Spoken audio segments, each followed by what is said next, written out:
I'm here with Will. Elwell. Well, I got it right the first time. And Mike, and you used to be president of the Historic Society. We're at the Historic Society. Anyhow, can you tell us about this town, when it was incorporated, what happened, how did it become developed? Sure. Well, Berkeley was originally the northern end was part of Taunton, and the southern end was part of Dighton, and split off and incorporated in 1735. Oh, okay. Very much a farming community at the time. And later on, there was some shipbuilding along the Taunton River. And yeah, nice little, well, I guess you'd say typical rural Massachusetts, New England town. Okay. And so they did farming, and there's quite a few farms still.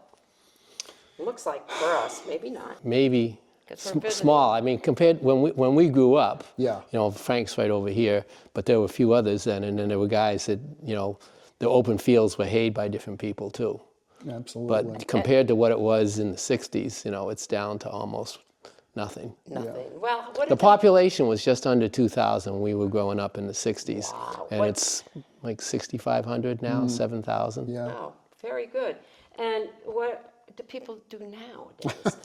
They work out of town. Yeah, it's a Work down- bedroom oh, community. amenities. Yeah. Okay. Yeah, pretty much. And what do you think your town's noted for? Well, I would say Dighton Rock, even though it's Dighton Rock, it is in Berkeley. Now, it was in Dighton. That's why it's Dighton Rock. Oh, okay. All right. And tell us a little bit about that rock. We just went there, but we'd love to hear the history. So it's kind of mysterious. There are a lot of inscriptions on the rock. And there are several theories. There's the Portuguese explorer Miguel Cortriel. A lot of people think that he came up and made the markings on it. Other people think of Viking Norsemen came much earlier than that. And then we've had people come in here and tell us that their grandparents scribbled on the rock and cut into the rock when they were kids. So, yeah. There's the graffiti over whatever was there originally. Not a lot of it, but enough to cause some confusion. Now, can it be 2 or 3 people at different Oh, sure. times? Sure. I'm sure people have come up with that Yeah. theory too. There are symbols on the rock that are also made on other prominent landmarks around the country, up and down the East Coast. So Interesting. probably is something to it. Yeah, very good. Have you had any famous people live or grow up here? We had a prominent Civil War hero. Okay, that's impressive. Yeah, he was wounded 4 times, basically went throughout most of the war.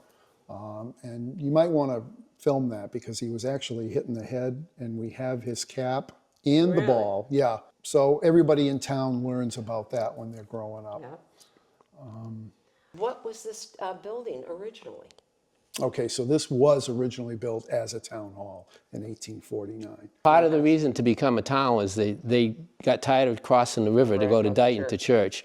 So people got together and petitioned to become a separate town. And they built one of the requirements was that they build a meeting house. And in the beginning, I think a lot of the town meetings were held in the meeting house. I think It wasn't church separation of church and state Right. in the early 1700s. Right.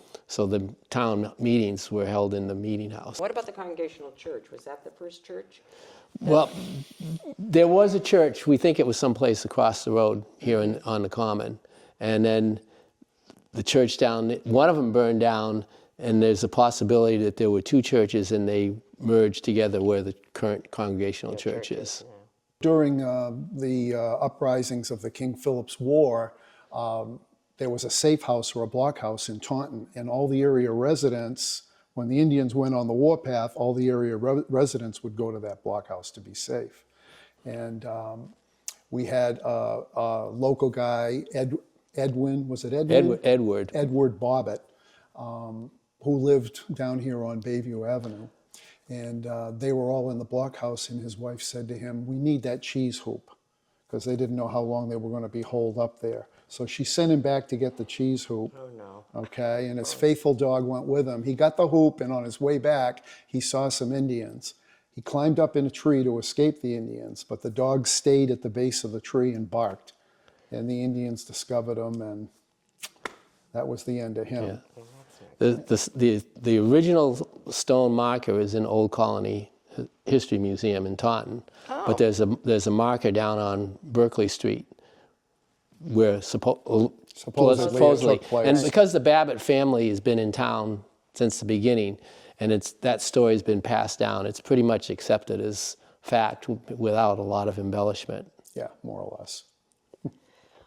Did they ever have any mills or anything in town? Well, we had 16 dairies. Wow. Yeah, Okay. over the years, so Berkeley was big for dairy farming, and of course there were small dairy farms that produced milk locally. And that continued right on up until when Mike and I were boys. There was still an active dairy here in town, Townley's Dairy. Yeah, we used to get milk delivered like 3 times a week, probably. Absolutely.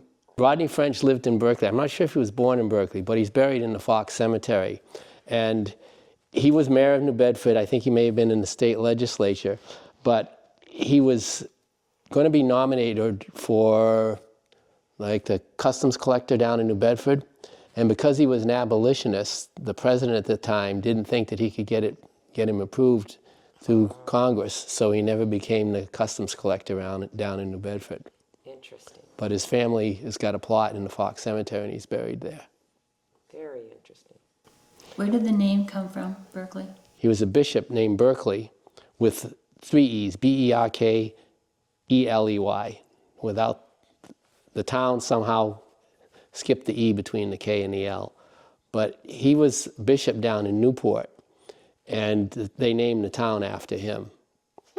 So that's where the name came from. What's his connection here?